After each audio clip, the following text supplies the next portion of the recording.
Welcome back then folks to build number 4 of Special Projects pack number 10, and today, if you watched the 911 RSR replica earlier on, we're doing back-to-back iconic classic race cars, of course, this time with a build that I know some of you were very happy to see. It was a matter of time really. I hadn't bothered buying the car for quite a while, which is the main reason why I hadn't done it earlier. This is of course based on the 1966 GT40, which we already have in the game, but we're turning into a replica of what we used to have in Gran Turismo, the 69 Golf GT40, which in my opinion, and I've said this years ago on the channel, I think it is the only car in the whole franchise that I actually think looks better as a non-premium, because there's just something about those PS2 graphics that really suits the shape. It looks really cool, almost like a caricature, with those really wide Apple hips on the back and that gorgeous sound, one of the best sounding cars in the game in my opinion.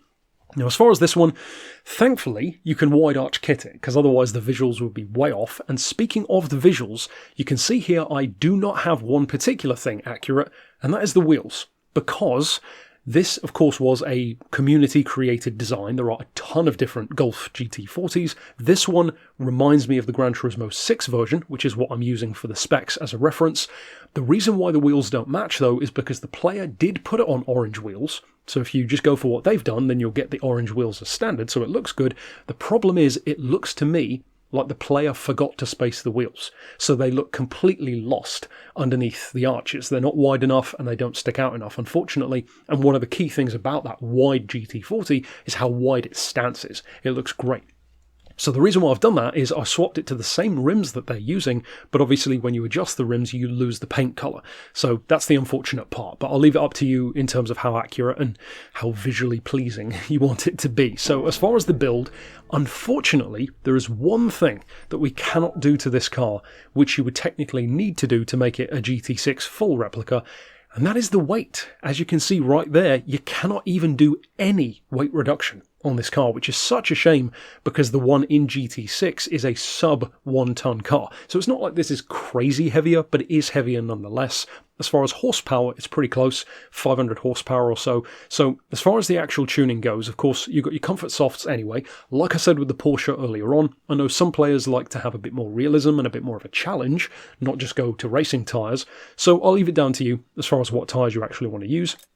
As far as the club sports section, we've got the high lift cams. I'll just double check we don't have the high lift S, just to be sure that you don't have to buy both. We've got the high compression pistons, the power restrictor and the ballast are there, not that you particularly need them. We've got the fully customised computer, of course very period correct. You've got to get the power one way or another though. We've got the racing crank, of course no supercharger is fitted, so one of the reasons why I had to fit other stuff like the ECU instead. The fully customised diff, the fully customised manual transmission. I have not opted for the body rigidity, as you can see.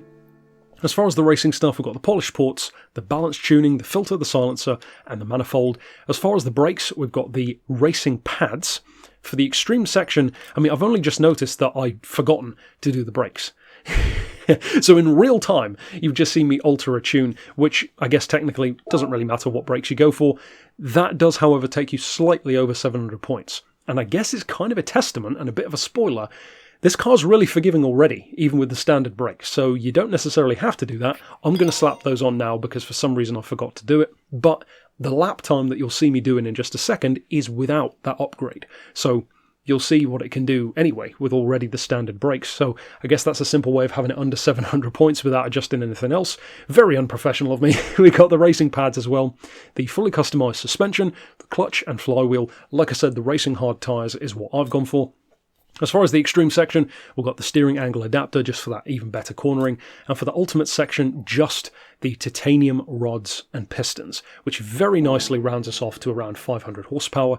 Then, to jump back into the garage, of course, for the tuning side of things, it really is a shame about the weight. You would have thought that they would allow you to drop a little bit of weight, but for whatever reason, you can't. As far as the suspension, slight difference between the front and the back, 76 front, 78 rear. 4 for anti-roll, 30 and 40 for the dampers, 2.95 for the suspension springs.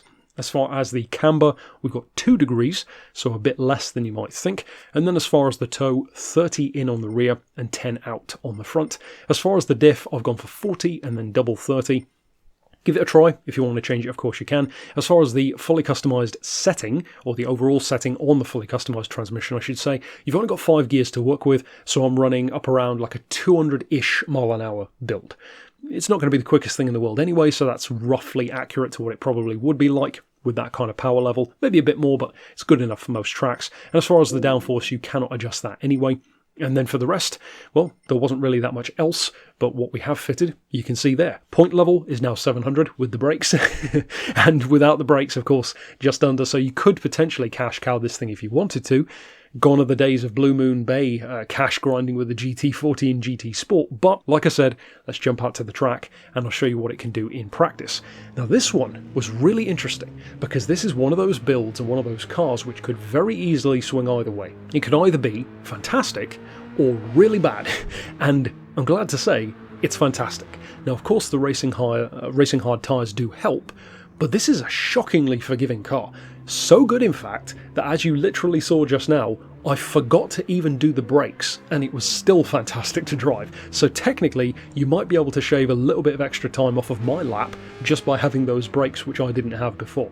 The long and the short of it is, this thing is lovely to drive. Of course it is the most expensive, at least off the top of my head, out of these 10 vehicles to buy, so you will need to have a fair amount of cash to buy it, but thankfully it's not as expensive as the actual 69 GT40 was last time we saw it, which was a 20 million credit car, so it's a lot more affordable than that. If you do decide to use it and you've got a GT40 laying around, quote unquote, then I hope you enjoy it. Of course, it is an icon from the series, and that GT40 has been around for a long time, so it's weird not to have it. I could see them bringing it back in future. You know, there's so many others out of that group, and that one is one of the glaring omissions, and such an iconic car. How can you not have a Golf GT40 back? But that's it for the build. I hope you do enjoy it. It definitely has a ton of racing use and potential. If you put like intermediate tyres on it, or even keep the hards and maybe take the brakes off like I kind of did, then you could easily use it for cash cow events if you wanted to, but I'll leave that all down to you. Of course, check out the other special projects still to come this week,